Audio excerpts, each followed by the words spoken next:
In my personal experience, mentioning Deafheaven in any capacity tends to result in a never-ending onslaught of insults and personal attacks and derogatory and often offensive comments from metal elitists and gatekeepers and cave-dwelling neckbeards who live with their fucking mothers. So instead of engaging with these people in the comments, I'd like to jump ahead of their inevitable fury and play a little drinking game. Take a shot every time you see the words poser, hipster, fake metal, liberal, or soy boy. Take multiple shots if they all happen to be stringed together into one sentence. Take a shot if somebody says Deafheaven is not a metal band or anything else along those lines, and take a shot for any derogatory comment or slur that YouTube does not automatically censor out. And just in case this video blows the fuck up, which is a genuine possibility considering how controversial Deafheaven remain and given how popular this record is, take a shot for every 10 dislikes. So bring it on, you fucking black metal nerds. I am more than prepared for whatever fucking buffoonery you unleash upon my comment section. With that in mind, let's finally kickstart this review of Infinite Granite from Deafheaven.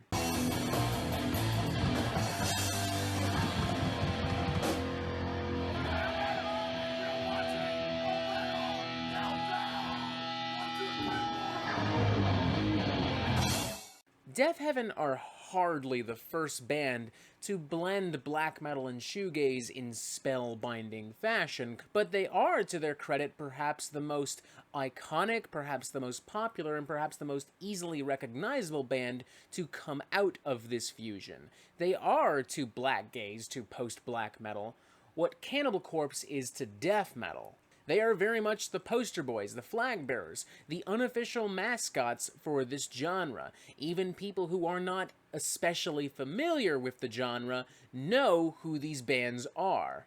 Especially following 2013's Sunbather, which many would argue, including myself, is not only a seminal record for the genre, but quite possibly one of the best examples of it. And while some crusty black metal nerds have continued to bitch and moan on the internet because God forbid y'all just go outside, get a life, and accept the fact that nobody gives a fuck if Deafheaven does not look or sound like every other black metal band on the planet, Deafheaven themselves have continued to persevere, getting bigger and bolder with each album. 2017's Ordinary Corrupt Human Love, in particular, was a monumental moment for them, earning them their first Grammy nomination. In retrospect, too, it appears that the heavier emphasis on post-rock and shoegaze influences on Ordinary Corrupt Human Love may have laid the groundwork for Infinite Granite, an album which sees Deafheaven mostly shedding their black metal skin in favor of a sound more inspired by the likes of Radiohead,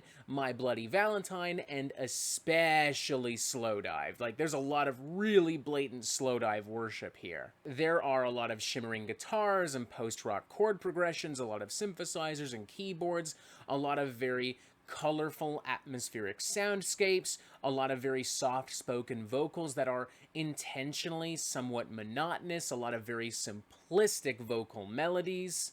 There are some screamed vocals across the record here, and a brief but legitimate return to Blackgaze in the closing moments of Mombasa, but aside from that, what we're mostly dealing with here is a pretty straightforward venture into post-rock, shoegaze, soft rock, and alternative rock. And as a longtime Deafheaven fan, I think it's all totally 100% fine. I'm not in love with it the way a lot of other major outlets are.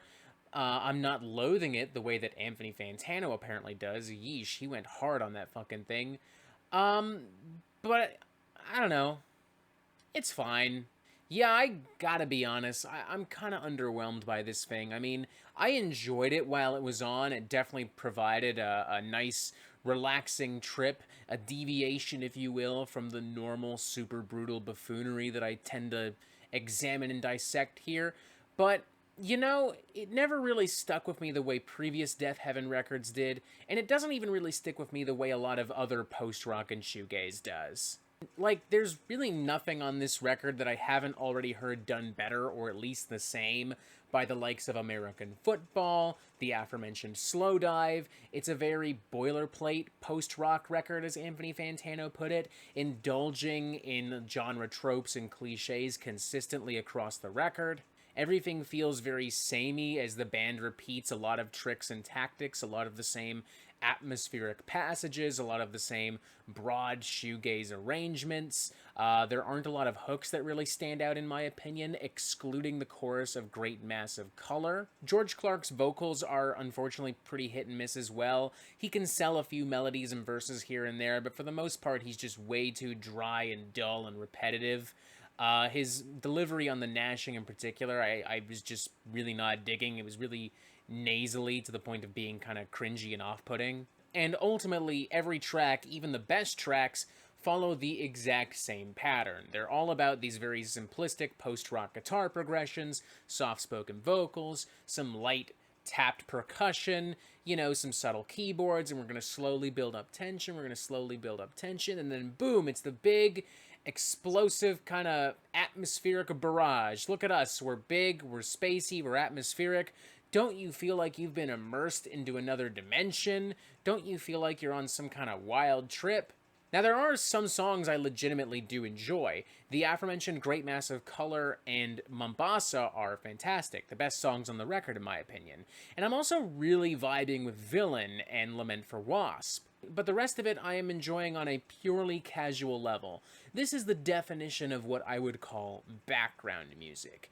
It exists, but I have formed no emotional attachment to it whatsoever, and I can't really picture myself returning to it.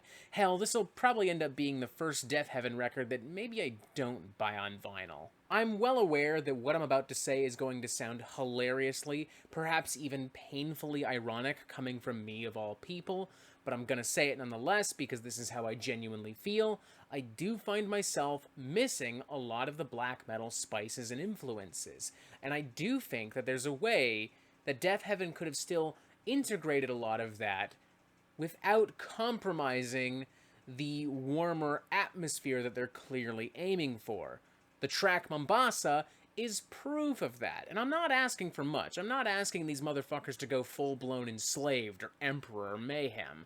I am simply suggesting that a few riffs here and there could have been pretty cool. You know, you could have created some real exciting contrast instead of just relying on these ultimately very cookie-cutter, tried-and-true post-rock formulas. Whereas on previous records, black metal was a primary ingredient, here it's a garnish, like green onion or pea tendrils, and I think that's a real missed opportunity, and at the same time, I also feel like Deafheaven have compromised a little bit of what made them so unique and tantalizing over the past decade. I'm a little disappointed with this album, to the point where I think I'd give it a 2.5 out of 5.